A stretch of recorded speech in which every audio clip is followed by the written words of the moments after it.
All right. So in this scenario, we're trying to evaluate whether three drugs are equally effective in treating depression. And we're measuring that by looking at the proportion of people using each drug in this experiment for which depression returned.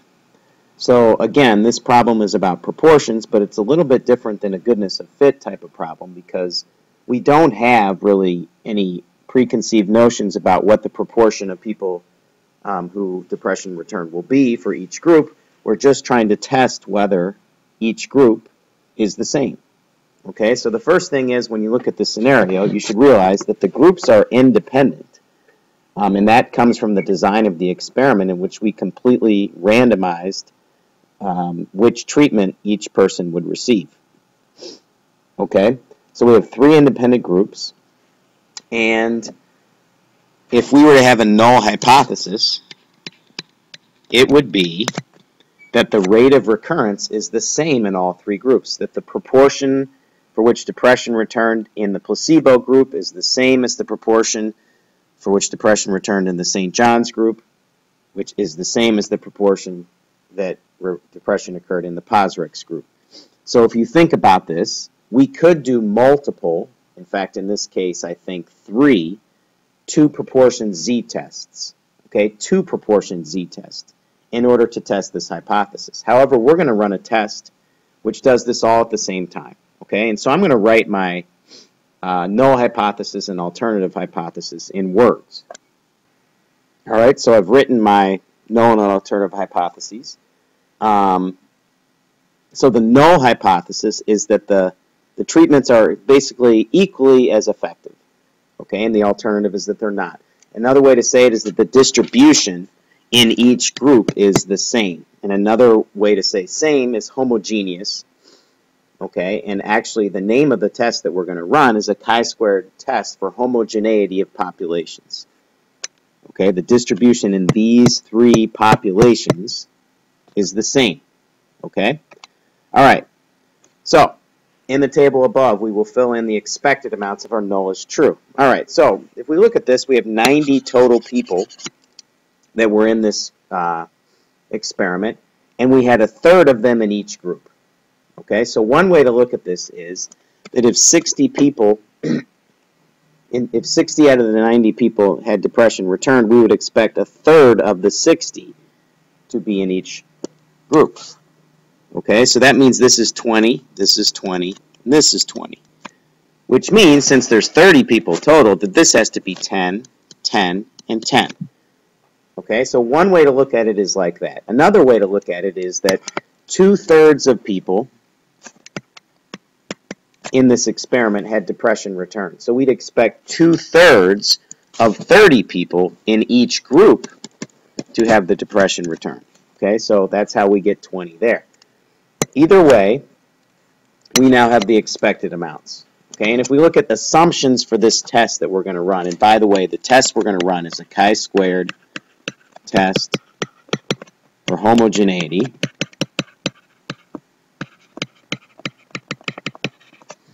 All right, the assumptions are, first of all, that the treatments were randomly assigned, that the three samples that we have are completely independent. Okay, I'm going to say the samples are independent. Okay, and that comes from the fact that the treatments were randomly assigned, the fact that this was a completely randomized experiment. Okay, so please don't just say SRS, because that's not the full story here. All right. The other thing is that, you know, the data we're looking at are counts. Okay, all data are counts. And then finally, we look at the expected amounts, just like the chi-square test for independence, or for for goodness of fit. We look to see if those expected amounts, none of them can be less than 1, and they all need, or 80% of them need to be greater than 5. Well, all these expected are greater than 5. So all expected counts are greater than or equal to 5. So we're good there. All right, the name of the test, I've mentioned it. It's the chi-squared test for homogeneity of populations.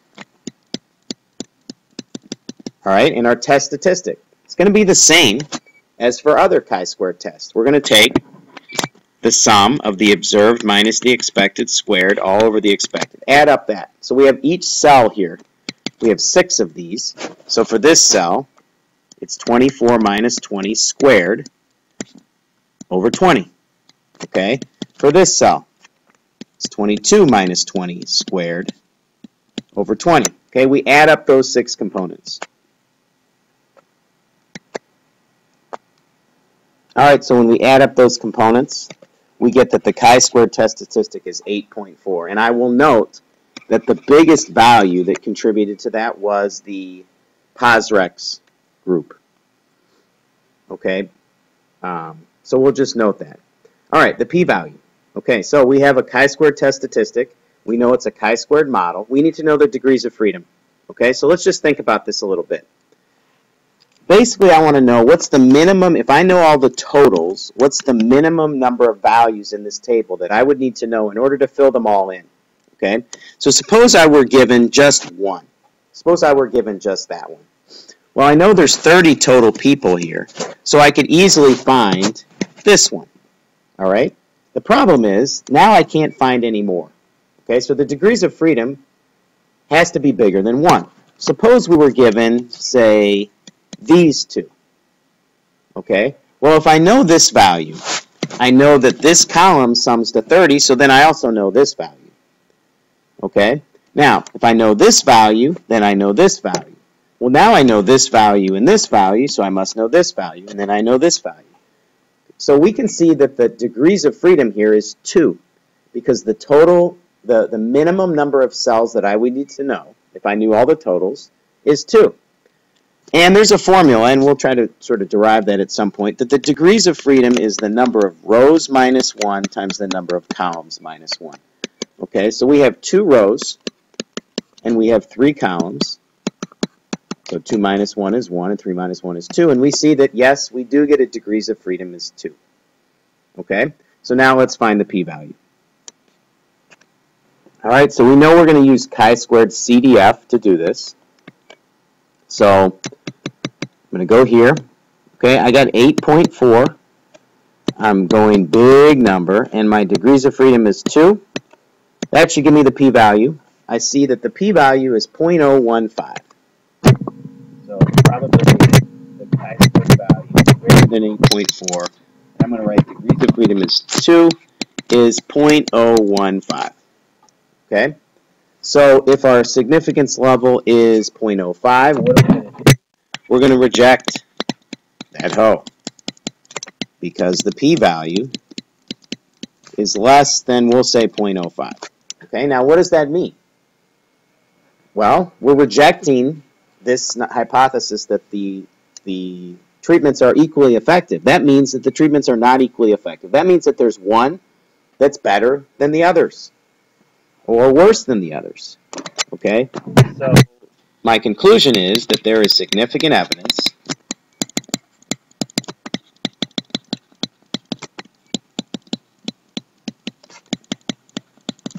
that the rate of recurrence is not the same. That there's at least, that the treatments are not equally effective. The treatments are not equally effective. Okay, now, if you look at the data, we can see, and we saw that when we computed the chi-square test statistic, that this cell right here contributed the most to that chi-squared value. And we can see that 16 people in the POSREX groups, depression did not return for them, and we expected 10. So it appears that POSREX is more effective than the others. Okay, so that's just something to note. We always go back and look at which cell contributed the most to this chi-squared value, and it looks like this cell, or these cells right here, did so. So we can note that it looks like POSREX may be the most effective.